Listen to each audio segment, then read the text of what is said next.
Hey everyone, Papercut here, back with another replay review. This time we have Blind Swordsman. Now, I'm going to be real. I just did a 25-minute replay review of this, and my mic was not on. So, I'm doing this again. So, to speed up the process a little bit, I'm going to front load the big things I saw, and then point it out visually pretty quickly in this game here. So Blind Swordsman reached out to me on Discord, said him and his friends have been struggling in 4v4s. They try to do feudal pressure, they just don't seem to make it work. So we're going to look at really heavily the feudal fight here and what he could have done better to make their attack better. He plays French, his main buddy plays HRE, but they have a couple other people who join on sometimes. First of all, it's really important to pick the right person to attack.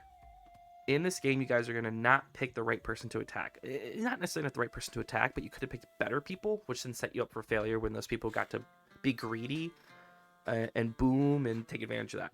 Two, you guys had a good plan where you have three of you are going to be feudal fighting, and your Ivy player is going to rush castle and get relics.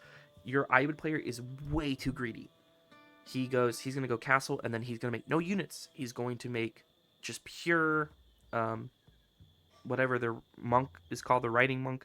And he's going to go out, he's going to collect all the relics, and he's going to get a second TC, and he's going to start trade. He's going to make no units, and you guys are going to get really hurt by that. And then when he starts making units, it's almost too late. So he needs to tone down his greed and still make units while getting the relics and things like that. Because a few Camel Lancers in your main feudal fight would have been huge. Like your guys' 3 armies and his Camel Lancers would have done a lot of work. The things you personally need to work on, and in a way, I saw a lot of this HRE player as well. One, make sure you are always making units. A lot of times you guys are going to stop making units, which means you don't have as many units as you should have, which means your fight's going to be not as good. You should always be doing something I call the macro cycle, which if you watch my videos, I bet you've heard me talk about, where you need to be checking, am I making villagers? Am I making units? What's my resources look like? What do I need to adjust? Because if you're out here running around and raiding, anytime you've tried to raid, you need to pop back to your base, have your TC on a hotkey, and check your resources, check your eco, because the eco is so important in this game. You're going to have too much wood a lot of the time, which you could have had be food, and you guys could have made more units and fought with that. Same thing with HRE. He's going to have way too much gold, which is going to mean that he can't make as many units. Lastly, you guys are going to create space by pushing in feudal. You need to grab, especially on this map where everything's in the center, you need to grab the resources in the center. You need to grab the deer, the hunt, things like that. That gives you so much food and powers more units. You guys are going to sit back here and start making farms super early, and it's really, really painful. Use the hunts, use the space you've created with your push to get the boar, the deer, things like that. And it'll really, really help your eco. Lastly, scout, scout, scout. Make sure you scouted your opponent's bases fully as you enter feudal, so you know where's the best place to attack. So let's watch this in action. You guys' openings are fine. I'm not too worried about the openings.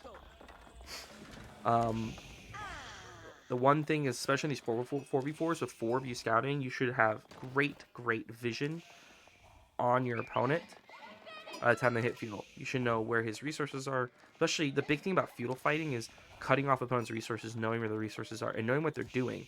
So each of you should be a different person and shouting out, are they fast castling? Are they doing a 2TC? Are they fighting feudal? And shouting those things out is really important so you know what you should be doing. So then your build order is good.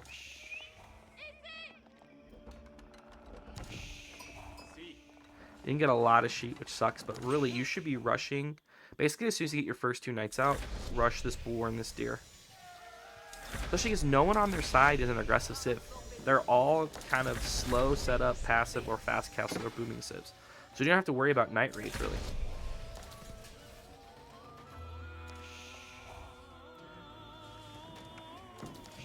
Okay.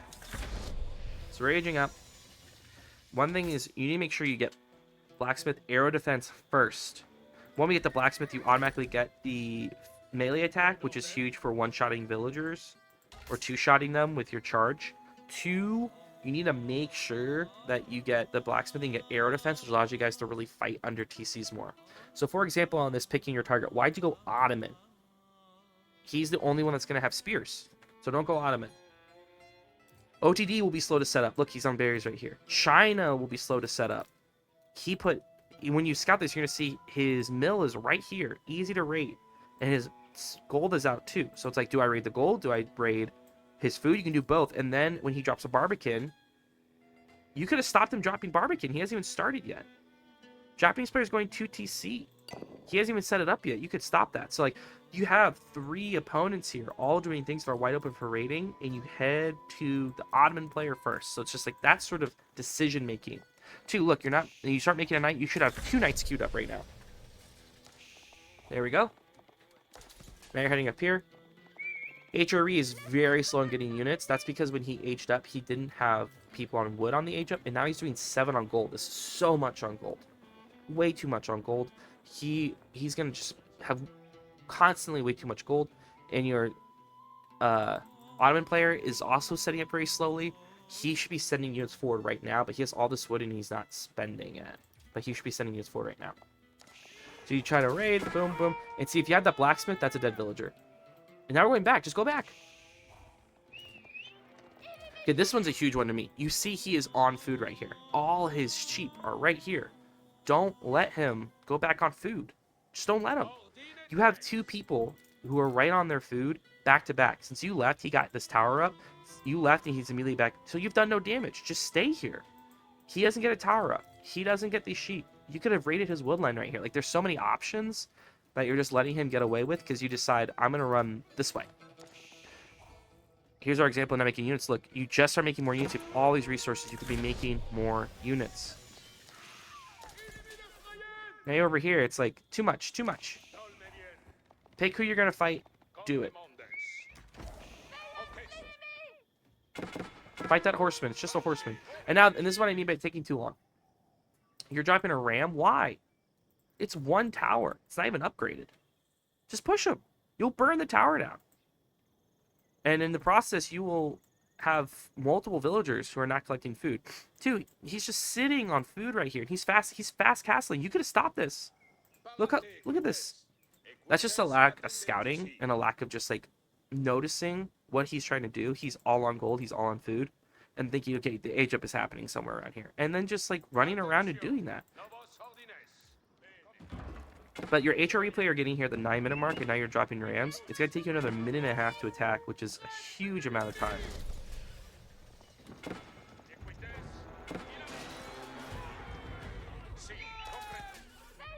And this just takes so long. And now you're attacking. And honestly, the second the Chinese player hit castle, you should have just pushed him. Because that means he has no units. Like, if he hit castle this quickly, he has no units. You could have come in here, immediately melted these stables so he can't get, with your ram, so he can't get knights. Pushed all of them off food, and he's dead. Like, he is dead. He has nowhere to go. He has no food. He has 1 Barbican. He has no units. He's done. If you had pushed him, he dies. But it's the recognition of all his food is right here. He Barbican his gold. He has no production. Like, it's all visible if you just walk a scout right here. And lastly, this is where your Ibid player's greed is really hurting you. He's been castle for a while, and if he had sent 3 or 4 Camel Lancers here, they debuff these knights and you win this. And it doesn't happen.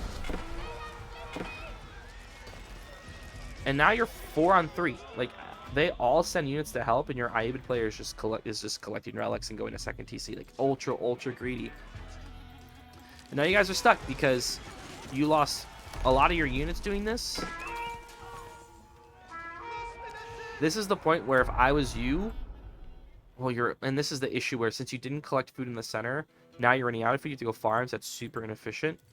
But you have a lot of wood. So if I was you, I would have either rushed castle right now, which you kind of need to do.